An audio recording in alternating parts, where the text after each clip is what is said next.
Hey guys, Captain Rush here with Local Knowledge, and today I'm going to talk to you a little bit about different scenarios for cobia fishing and 4 different rigs I like to have rigged up when I'm going cobia fishing.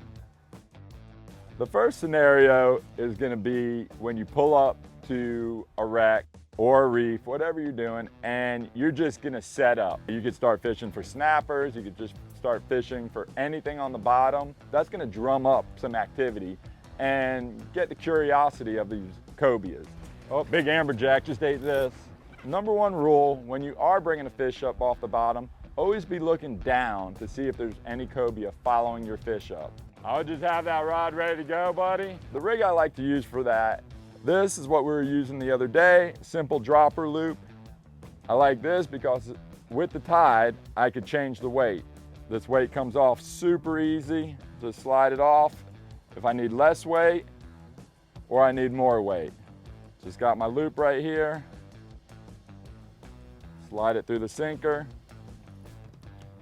You know, tide picks up. I can change my weight out real easy. Hooking a live bait on this circle hook. This is a 5/0 circle hook. Dropping it to the bottom, catching snappers, drumming up some action. The second scenario is, let's just say I have a live bait rod ready to go. And that would be this one right here. This is basically just a 7-foot spinning rod with a 5500 slammer on it. 60-pound test fluorocarbon leader with a 5/0 circle hook snelled. This rig right here is for fish on the surface. Somebody's reeling a bait up from the bottom or reeling a fish up from the bottom. Cobia is following that fish up. This rod's on standby, ready with a bait on it, ready to pitch right to that cobia.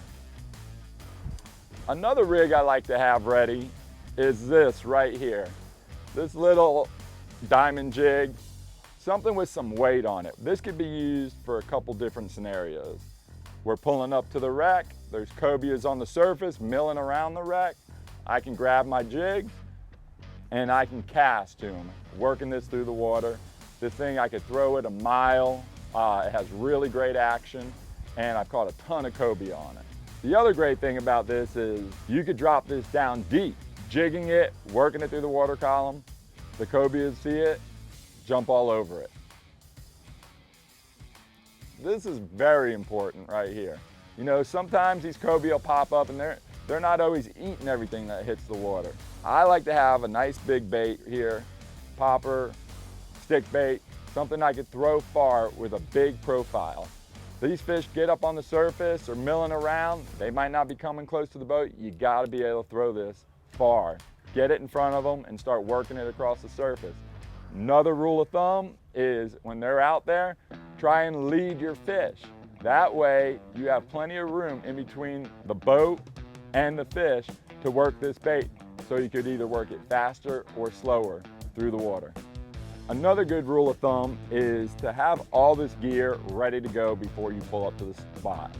I can't tell you how many times I've been rolling up to this wreck, rolling up to wherever I'm gonna start fishing, and there they are on the surface, milling around. If you're not ready, by the time you get something ready, those fish push down, they move on. That's the difference between catching some of these cobia and not catching them. Preparation, meeting opportunity. There you go. Guys, thanks for watching. If you like what you saw, please subscribe to our YouTube channel.